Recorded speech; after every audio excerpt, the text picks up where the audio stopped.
கேரள மாநிலத்தில் வெள்ளிக்கிழமை இரவு முதல் பெய்து வரும் தொடர் கனமழை பெரும் பேரழிவை ஏற்படுத்தியுள்ளது.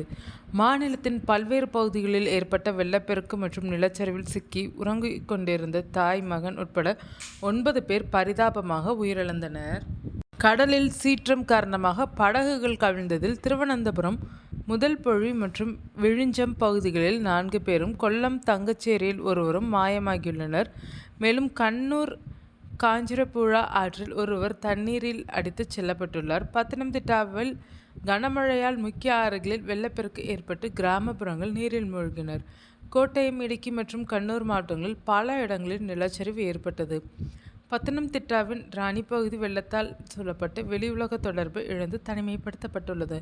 மாநிலம் முழுவதும் சுமார் 10 அணைகளின் மதகுகள் திறக்கப்பட்டுள்ளனர். மலைப்பாதைகள் மற்றும் கணவாய் பாதைகளில் போக்குவரத்து கடுமையாக கட்டுப்படுத்தப்பட்டும் சில இடங்களில் முழுமையாகவும் தடை செய்யப்பட்டுள்ளது.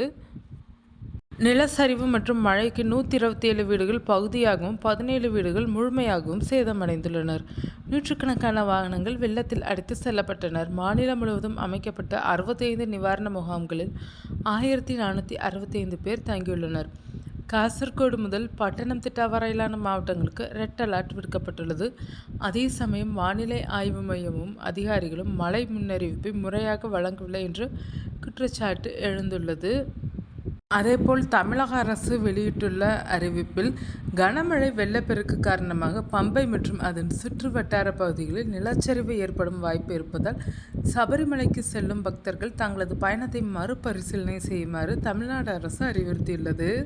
மேலும் சபரிமலைக்கு ஏற்கனவே செல்வதற்காக திட்டமிட்டுள்ள பக்தர்கள் தற்போதைய வானிலை நிலவரத்தை கருத்தில் கொண்டு தங்களது பயணத்தை ஒத்திவைக்கவோ அல்லது மறுசீரமைப்பு செய்யவோ வேண்டும் என்று தமிழ்நாடு அரசு சார்பில் அறிவுறுத்தப்பட்டுள்ளது.